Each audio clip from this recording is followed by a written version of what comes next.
Alright, how we doing, y'all? So today we're bringing you another story. This time is coming from LA, and it's about uh,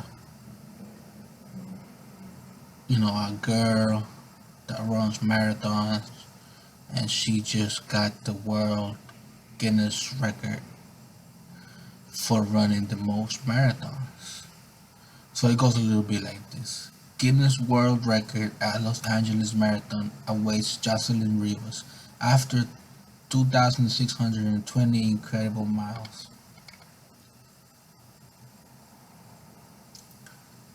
It's well past noon on this October Sunday, and the crowd that earlier had been in the thousands has thinned to small clumps of friends and families waiting for their favorite runners to finally pull in. The winners of the Portland Marathon came and went hours ago. A sound technician has already started dismantling the speaker system that's been blaring PA announcements and Taylor Swift since before 6 a.m., since before the sun could unmask Mount Hood on the other side of the Willamette River. Jocelyn Rivers coming up Nato Parkway doesn't seem to notice or care that tear down coincides with her arrival. She's 40 yards from the finish line. She's been running for 5 hours and nearly 11 minutes, and yet her navy blue compression socks remain firmly in place, her visor snug to her temples, her smile widening with each stride, and she has her iPhone extended, ready to record the finish. Sure, all's not perfect. The hills around mile 14 had tested her sometimes achy lower back, and she needed to stop at mile 16 to massage a cramping leg. There are no well-wishers waiting for her either, and she hasn't figured out yet how she's getting home to Los Angeles in time for work tomorrow morning. She'll worry about that later.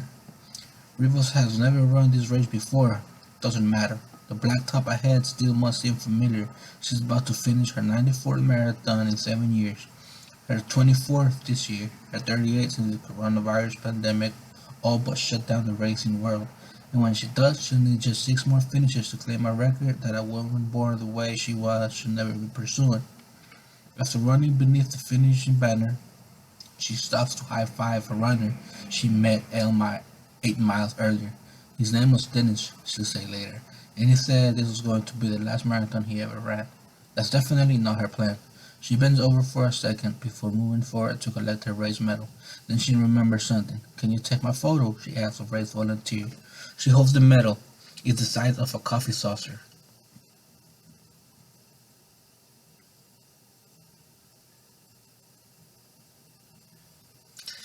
Near her chin with her right hand and raises her left arm towards the banner. Her neck tilts slightly. Click, she has the evidence she came to Portland for. Guinness World Records will want whatever documentation Rivers can supply to verify the record she's after. They want to see photos, videos, and course maps from the marathon she has run, including from her first in 2014 when she was 17, and from the 5 she ran in the weeks after Portland, and from the one she plans to run this Sunday in Los Angeles, which would give her 100 and the Guinness record as the youngest person to ever run that many marathons. The record has been held by a British runner, Elizabeth Tuna, who got in who got it in 2011 at age 24 years, 351 days. Rivers will be 24 years, 290 days this Sunday. She spent thousands of dollars and traveled thousands of miles and endured hundreds of doubts to get to the milestone run. So it's understandable when she says, I hope I break this record. Thus, what's harder to figure is when she asks, I hope in a year or less someone else breaks it. It only becomes clear why when you hear her whole story, the story of what it took not just to get to a finish line, but to get to a starting line. Jocelyn Rivers is a DACA recipient, a so-called dreamer. Since 2012, the controversial Deferred Action for Childhood Arrivals program has provided protection from deportation for some people without legal status, like Rivas, who was born in El Salvador. But DACA's long-term viability has never been a sure thing. The latest came in July when a federal judge ruled DACA to be unlawful and prohibited the Department of Homeland Security from approving any new first-time applicants. The Biden administration appealed the ruling in September. By now, Rivers has come to accept her impermanent status.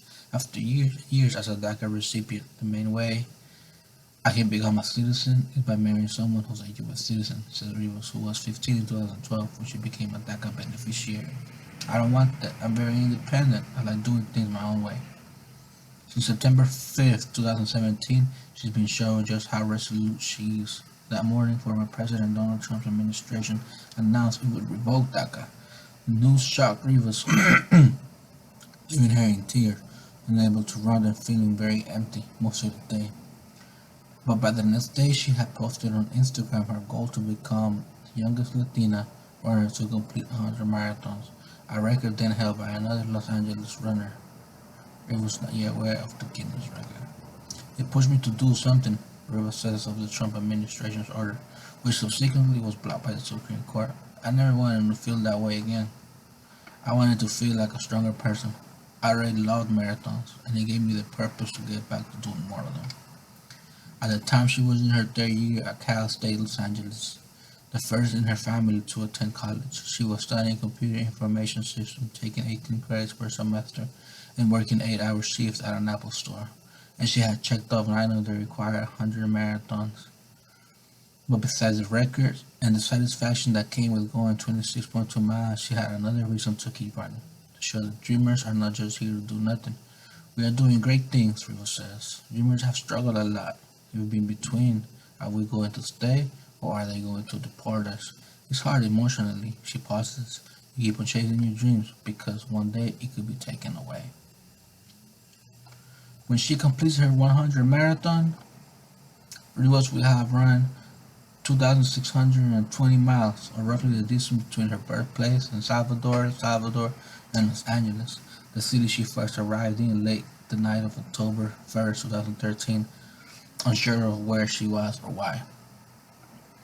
She was just 6, a tiny girl with short, dark hair who spoke no English. She and her sister Jessica, 11 at the time, had just spent 15 days with strangers who had been paid to ferret them from El Salvador to Guatemala and then to Mexico. She huddled next to Jessica for most of the trip, crying and wanting to go back to Sensun Tepeque, the town where she played with friends on the dirt and rock-strewn street outside the home of her abuela, her grandmother Maria, whom she had always thought of her as her mom. At one point, Jocelyn almost got her wish. A few miles from the Mexican border, Guatemalan immigration officers boarded the girl's bus. They wanted to see the sister's Guatemalan ID. We didn't have any, says Jessica, now 30. All I had was some money my grandmother gave me, about $50. They just got off the bus and went into the immigration office. An official took Jessica's money and the sisters got back on the bus. By the time they reached the U.S. border at San Diego, the girls were traveling by car and with 2 American women. One of the women told Jocelyn to pretend she was asleep. If the guards asked, Jocelyn was ready to say her name was Jose. The driver said she had a son with that name, and he was about my age, and he had short hair. Jocelyn said she never had to say a word. The guards waved the car through. A couple of hours later, she sat in a McDonald's in an area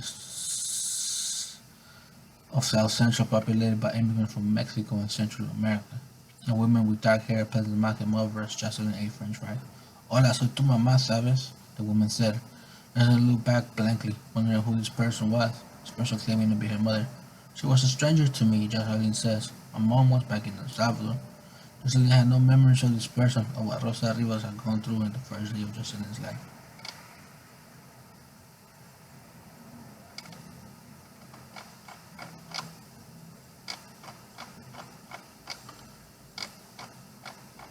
So there, got another great story. The article keeps going for a little bit more, a little bit longer. So I'm not gonna read all of it. I'm gonna read another little bit to you guys. Alright, so Jocelyn was born on January 19, 1997.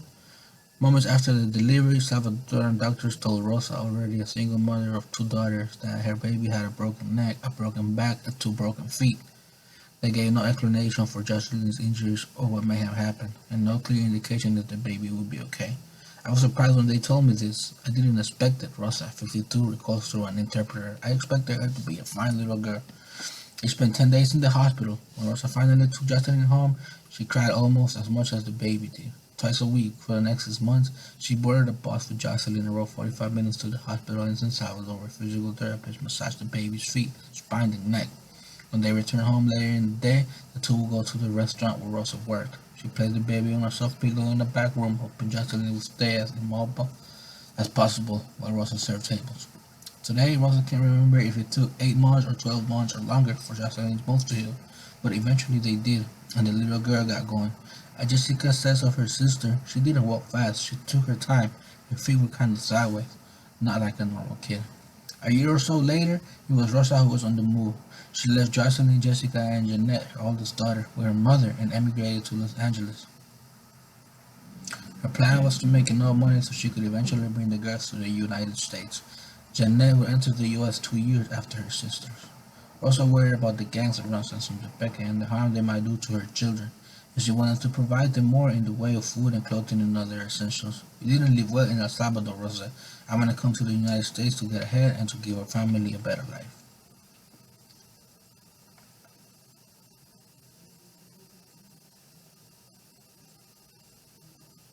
A reasonable plan, but when you're 6 years old and sitting in a McDonald's late at night and a strange woman comes up to you and says she's your mother, you're not thinking reasonably. "Are you sure you're my mom?" Jocelyn asked Rosa before she went to her new home in South Central. Over time, the relationship between the two has had its fits and starts. Jocelyn refused to call Rosa mom until weeks after hearing her sister use the name. When they argued, Jocelyn would rush off in tears, yelling, "You're not my mom. My grandmother is my mom." Adding to the strain, money in the Rivers home was tight. Rosa worked two and sometimes three jobs, mostly as a maintenance worker. Jocelyn often saw Rosa only late in the evening.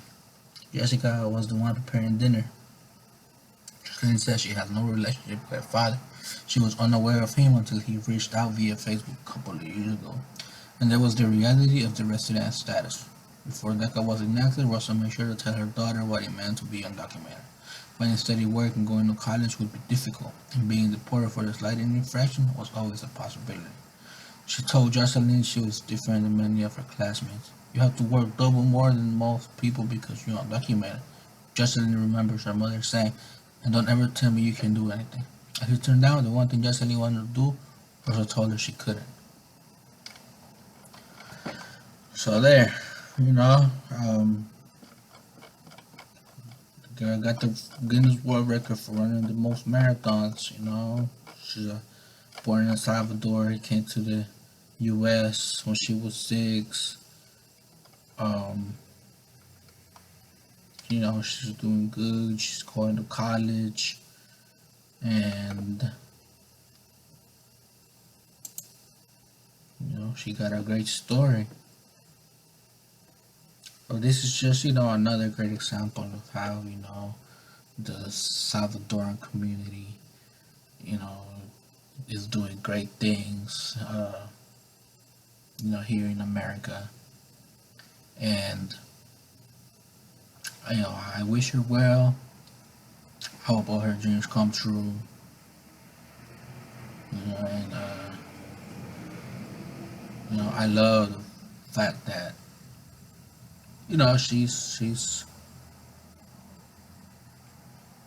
showing everybody that just because you're not born in America doesn't mean you can't be great. So she's making the Salvadoran community proud, and I commend her for that. Um, great story. Thanks for tuning in. See ya.